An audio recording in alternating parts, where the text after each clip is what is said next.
Rather than sticking with the same method of how I plan a shot when I'm shooting landscape photography or astrophotography or seascapes, instead I'm going to go through the process of how I already shot an image. So this is an image I took yesterday night and it was a beautiful sunset.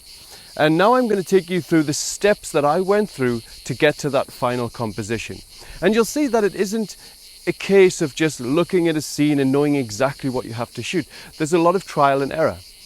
Now when I approached this scene, I had a rough idea because of the Photo Pills app that the sun was going to be in the top left-hand corner there. And I knew that it was going to shine onto the field at some point, but I didn't know exactly whereabouts on the field. There's a whole line of trees to the left here which will block the view of the sun. So the sun won't reach the entirety of the field, and obviously we have to wait for sunset to find out what it's going to look like. Now you might notice in this video that the horizon is slanting down to the left. The video is absolutely fine, it's completely straight. So there's a natural slant. So when I composed the shot, I made sure the horizon was nice and straight. So the actual image would have been crooked according to the virtual horizon on my live view. Now, what steps did I take in order to get to the final image? Well, I started off with this image here. And as you can see, we have a nice big tree in the background. We have some bushes either side of it, which are kind of symmetrical. They offer a little bit of balance there. And we have the fields going up nice and straight. Now, I don't always want to shoot straight compositions here. I want something a little bit more unique. So although I did do my first shot looking straight on, when the sun came out, I noticed that it was touching only the top part of the field. It was miles away from where we actually were. So the next shot, I tried to get a little bit closer and put the tree to an angle. I was off center. So now we're using diagonal lines. And I'm getting a little bit closer to that light in the foreground touching the lavender fields. But I still wasn't close enough. The light was too far away. So again, I moved even closer and I was still off center. So the tree is just peeking out the top. But the great thing about this is you can see more of that tree at the left-hand side. And we're now really close to the light in the foreground. So it gives us a much more intimate feel and we're really close to the bushes. So overall, this was quite a good composition. I really enjoyed this, but it wasn't a powerful composition. I knew that there was a better composition just to the right here with a load of trees that break up the shot. So we have the lavender fields going along, we have the trees on the horizon, and then we have the sky. And the sun reaches much more of that field, so we could actually stand back and get a bigger shot. Now, as you can already see on the screen, the image that I took initially was a long shot looking straight on with the trees at the middle of the horizon. And the problem with this shot, even though I think we can do something with it, because it looks gorgeous the way the sun's bathing the lavender field, is that the lines aren't anywhere near straight. They're all kind of crooked and bendy.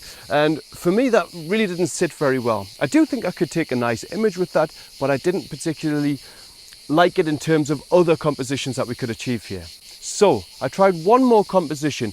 And instead of shooting higher up, like I did with the last shot, I shot low down, as you can see now. And the reason why I did that was because in the foreground we have these bushes and they distract from the crooked lines. They kind of add an extra element and depth, which hides the wonkiness of the lavender fields. And so when we're shooting right up, we still look like we've got a relatively straight line pointing towards these interesting trees which break up the image.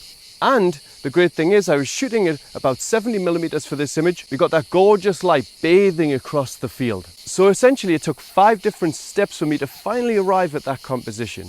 And when I was happy with it, I didn't know how much sun I had left, but the sky wasn't particularly dramatic. And obviously we don't have too much of the sky in the scene. But I took a series of brackets from that scene, and the plan with these brackets was to use the foreground where the sun's touching the lavender fields. Because once the sun sets, that's when the colour usually appears in the sky.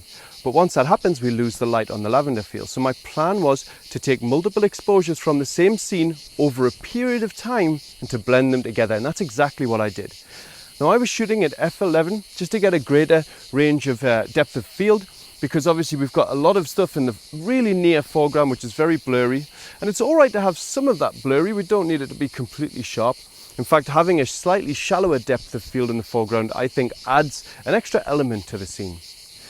Now, when I shot the initial ones with the sun out, bathing the lavender fields. I waited about half an hour to 45 minutes. And when the sun had gone down and there was some beautiful colour and definition in the clouds, I shot another set of brackets, making sure that I exposed for the sky. Then I immediately panned up as a vertical panorama and captured the rest of the sky there, because obviously in the first scene we've just got a little bit of sky. And I wanted to capture the rest of those dramatic clouds. And the great thing about this scene is those clouds, the way they arch over, they frame the trees beautifully. And of course I used a lot of post-processing, which we'll see later on in the tutorial for coming up with the final image. And that is pretty much how I shot the scene. Now you will see there was a little bit of movement between the files. So the images that I shot when the sun was out compared to the images when I shot when the sun was actually down. There's some slight movement, and that's because, I'm not sure actually, it could be because we're on really soft soil here. It could be because my ball head was slightly loose and it just swiveled down slightly. It's impossible to know really, but overall we can actually work with the image in post-processing. So I'm going to show you how to overcome these difficulties. So even though that is obviously a negative thing, it gives us another set of skills to learn in case you ever come up with that same problem in the field.